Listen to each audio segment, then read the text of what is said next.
ఉత్తరాంధ్రకు ఎన్టీఆర్ గుర్తింపు తెస్తే అభివృద్ధి మాత్రం చంద్రబాబు హయాంలో జరుగుతుందని ఎమ్మెల్యే గంటా శ్రీనివాసరావు చెప్పారు. విశాఖలో GMR Mansas aviation educity ఒప్పంద కార్యక్రమంలో గంటా పాల్గొని మాట్లాడారు. అభివృద్ధి ప్రణాళికల అమల్లో చంద్రబాబే నిద్ర పోనివ్వరంటే ఇప్పుడు లోకేష్ అసలే పడుకోనివ్వడం లేదన్నారు. సోదరి ఐతి గజపతిరాజు గారికి, ఈ కార్యక్రమంలో పాల్గొంటున్న పెద్దలు, మనందరం కూడా ఎంతో గౌరవించుకునే వ్యక్తి, మరి ఈరోజు గోవా గవర్నర్గా మనందరికీ అభిమాన నాయకులు అశోక్ గజపతిరాజు గారికి, మిత్రులు ఆంధ్రప్రదేశ్ అసెంబ్లీ స్పీకర్ సోదరులు అయ్యన్న పాత్రుడు గారికి, ఈనాటి ఈ కార్యక్రమానికి ప్రత్యేకంగా సివిల్ ఏవియేషన్ మినిస్టర్గా మరి ఎంతో బాధ్యతలో ఉండి ఇక్కడికి ముఖ్య అతిథిగా చేసిన సోదరులు రామ్మోహన్ నాయుడు గారికి, మరి ఈ కార్యక్రమం సాకారం కావడానికి ఏదైతే మానసాస్తో మొత్తం కూడా ఎంఓయూ చేసుకుని ఈరోజు ఒక మంచి కార్యక్రమానికి శ్రీకారం చుట్టిన జిఎంఆర్ గ్రూప్ చైర్మన్ సోదరులు రాజు గారికి, మరి సెంటర్ ఆఫ్ అట్రాక్షన్ ఇదంతా కూడా ఈరోజు ఇక్కడ అవుతుందంటే దానికి కారణం ఏంటో తెలుసు. మన యువ నాయకులు హెచ్ఆర్డీ మినిస్టర్గా ఉన్న లోకేష్ గారికి, అలాగే కార్యక్రమంలో పాల్గొంటున్న అధికారులు, అనధికారులు, ముఖ్యంగా చాలా మంది స్టూడెంట్స్ వచ్చారు. అందరికి కూడా అభినందనలు, ధన్యవాదాలు కూడా తెలియజేసుకుంటా ఉన్నాను. ఒక మామూలు ప్రావర్బ్ ఉంటుంది, vision with action can change the world అని. ఏదైనా కొత్త అవకాశాలు వస్తే దాన్ని అందిపుచ్చుకోవడంలో మన ప్రీతం ముఖ్యమంత్రి చంద్రబాబు నాయుడు గారు ఎప్పుడు కూడా ముందుంటారు. మరి ఈరోజు హైదరాబాద్లో ఆ రోజు 95, 2004 దాకా కూడా ఆ 10 సంవత్సరాల్లో ఏ విధంగా హైదరాబాద్ నగరం ట్రాన్స్ఫార్మ్ అయింది, కొత్తగా ఒక నగరం సైబరాబాద్ నగరం ఆ రోజు అభివృద్ధి చెందింది. మైక్రోసాఫ్ట్ లాంటి కంపెనీలని హైదరాబాద్ తీసుకొచ్చి ఐటీ అంటే హైదరాబాద్ గుర్తొచ్చే విధంగా చేసిందో అవన్నీ కూడా మనం కళ్ళ ముందు చూసాం. నాకైతే బాగా గుర్తు, నేను 99 ఫస్ట్ అప్పుడు అనకాపల్లి ఎంపీగా ఉన్నప్పుడు స్వర్గీయ ఎర్రనాయుడు గారితో కలిసి ఢిల్లీలో 5 సంవత్సరాలు అక్కడ ఉన్నప్పుడు సీఎంగా చంద్రబాబు నాయుడు గారు ఢిల్లీ వస్తే దేశ రాజకీయాలంతా కూడా ఆంధ్రప్రదేశ్ ఏపీ భవన్లో ఉండే. మరి ముఖ్యంగా ఆ రోజు ఆయన యొక్క దూరదృష్టి, ఐటీ కానీ లేకపోతే సివిల్ ఏవియేషన్ కానీ ఇవన్నీ కూడా ఎలా పొటెన్షియాలిటీ ఉంది, వాటి వల్ల ఏ విధంగా ఈ రాష్ట్రానికి బెనిఫిట్ జరుగుతుంది, ఇవన్నీ కూడా ఆలోచించి ఆయన చేసిన కార్యక్రమాలు చూసేవాళ్ళం. ఒక ముఖ్యమంత్రి ఎవరైనా ఢిల్లీకి వస్తే ఎప్పుడో 2 నెలలకో 3 నెలలకు ఒకసారి వస్తే ఆ కన్సర్న్డ్ పీఎంనో లేకపోతే ఒక మినిస్టర్నో కలిసి వెళ్ళిపోతారు.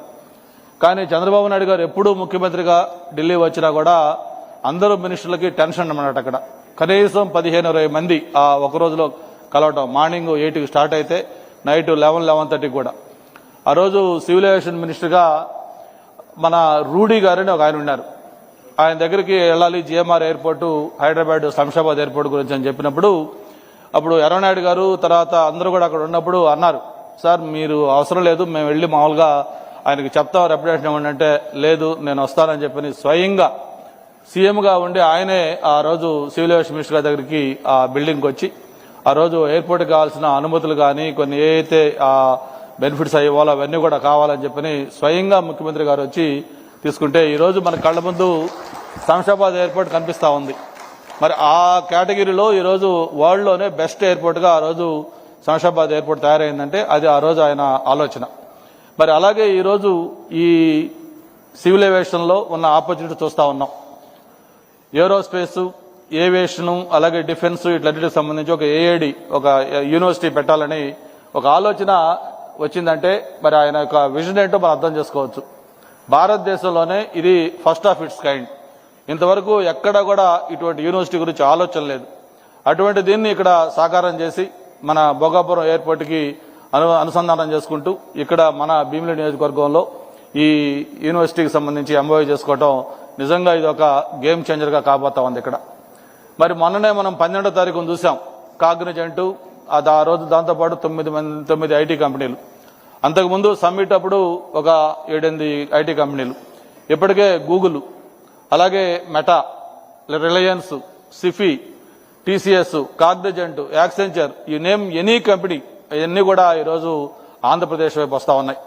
ఒక్క 5 సంవత్సరాలు 19 to 24 ఏ విధంగా రాష్ట్రం పరిశ్రమలు అంటే భయపడి పారిపోయే విధంగా ఆంధ్రప్రదేశ్ ఉండిందో మళ్ళీ ఈ 18 నెలల్లో మళ్ళీ ఆ ఎకో సిస్టమ్ అంతా కూడా తీసుకొచ్చి ఆంధ్రప్రదేశ్ వైపు అందరూ చూసే విధంగా చేస్తా ఉన్నారంటే అది మన ప్రీతం ముఖ్యమంత్రి చంద్రబాబు నాయుడు గారి యొక్క విజన్. దానికి తోడు ఈరోజు యువ నాయకులు లోకేష్ బాబు గారి యొక్క ఎగ్జిక్యూషన్. ఏదైనా ఒక ఇది చేయాలంటే దానికి ఖచ్చితంగా ఆ స్పీడ్ ఆఫ్ డూయింగ్ బిజినెస్ ఈరోజు మనకు ఆంధ్రప్రదేశ్లో కనిపిస్తా ఉంది. అందుకే అన్ని పరిశ్రమలు కూడా మన వైపు వస్తా ఉన్నాయని చెప్పిన కూడా తెలియజేసుకుంటూ రేపు మార్చిలో గూగుల్ కూడా మళ్ళీ ఫౌండేషన్ వేసుకోపోతా ఉన్నాం. ఇట్లాగా ఒక ఉత్తరాంధ్రకే కాదు భారతదేశానికే విశాఖపట్నం అనేది ఒక డేటా సెంటర్గా ఒక ఐటీ హబ్గా మారిపోతా ఉంది. ఇప్పుడే రాజు గారు చెప్పినట్టుగా జిఎంఆర్ చైర్మన్ గారు ఏదైతే సివిల్ ఏవియేషన్ లో అపారమైన ఆపర్చునిటీస్ ఉన్నాయి, భవిష్యత్తు అంతా కూడా ఏవియేషన్ రంగందే. ఒకప్పుడు విమానం అనేది లగ్జరీ, ఆ తర్వాత కంఫర్ట్ అయింది, ఈరోజు ఇట్స్ నెసెసిటీ. మనం వితౌట్ విమానం మనం లైఫ్ ఊహించుకోలేకపోతా ఉన్నాం, అంతా నెసెసిటీ అయిపోయింది. కాబట్టి ఇటువంటి ఏవియేషన్ రంగంలో ఏదైతే ఎగ్జాక్ట్ గా నీడ్ ఆఫ్ ద అవర్ ఈరోజు పైలట్లు కావచ్చు, టెక్నీషియన్స్ కావచ్చు, ఇతర ఇంజనీర్స్ కావచ్చు, ఇవన్నీ కూడా ఏ కావాలో అవన్నీ కూడా తయారు చేసే ఒక ఎంఓయు యూనివర్సిటీకి సంబంధించి ఈరోజు ఇక్కడ చేసుకోవటం చాలా చాలా సంతోషం. మరి ఎప్పుడు కూడా లోకేష్ బాబు గారు ఎప్పుడు ఏ ఫౌండేషన్కి వచ్చినా కూడా ఒక టైం ఫ్రేమ్ చెప్తా ఉన్నారు. 12 months అనే వాళ్ళంటే లేదు 11 months 29 days లో మళ్ళీ నేను వచ్చి రిబ్బన్ కట్ చేస్తానని చెప్పాను. సేమ్ దీన్ని కూడా మళ్ళీ మీరు ఖచ్చితంగా ఇది మళ్ళీ 1 year లో ఈ ఎలాగైతే ఎయిర్పోర్ట్ నెక్స్ట్ జూన్ జూలైకి కంప్లీట్ చేస్తా ఉన్నారో దీన్ని కూడా అదే స్పీడ్తో మీరు ఎట్లాగో మీకు ఆ రికార్డు ఉంది, ట్రాక్ రికార్డు, దీన్ని కూడా కంప్లీట్ చేసి మళ్ళీ గౌరవ ముఖ్యమంత్రి గారు అలాగే వీలైతే ప్రైమ్ మినిస్టర్ గారు కూడా తీసుకొచ్చి దీన్ని గ్రాండ్ గాలా ఓపెనింగ్ పెట్టుకోవాలని కూడా కోరుకుంటూ మరొకసారి జిఎంఆర్ గారి చైర్మన్ గారికి కూడా ఈ సందర్భంగా రాజు గారితో పాటు మల్లికార్జున గారు కూడా ఉండుంటే బాగుండేది. డెఫినెట్ గా ఇనాగరల్ కి ఆయన వస్తారని కూడా ఆశిస్తూ